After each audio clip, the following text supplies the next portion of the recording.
Let's move now to a record-breaking feat. You got to see this one to believe it. A 21-year-old man in California shattering the world record for the fastest time to solve a Rubik's Cube.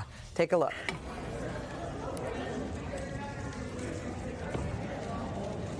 Yes! I mean, are you kidding? Jeez. That's wow. Okay, what just happened? What? I just blinked and he was done. Max Park just solved the Rubik's Cube in a mind-boggling, ready? 3.13 seconds. Jeez. That's about a third of a second faster than the other record. Yes! Friends and fellow Rubik's Cube enthusiasts are going crazy. They just witnessed it. Wow. What? It would take That is 3 incredible. days, maybe. Just to pick it up would have taken me 3.1. Me too. Or like, you turn it and you're like, oh, it's all Man. good. No. Wow. Go, Max. All right. Wow, wow.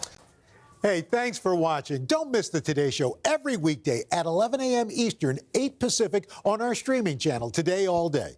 To watch, head to today.com/allday or click the link right here.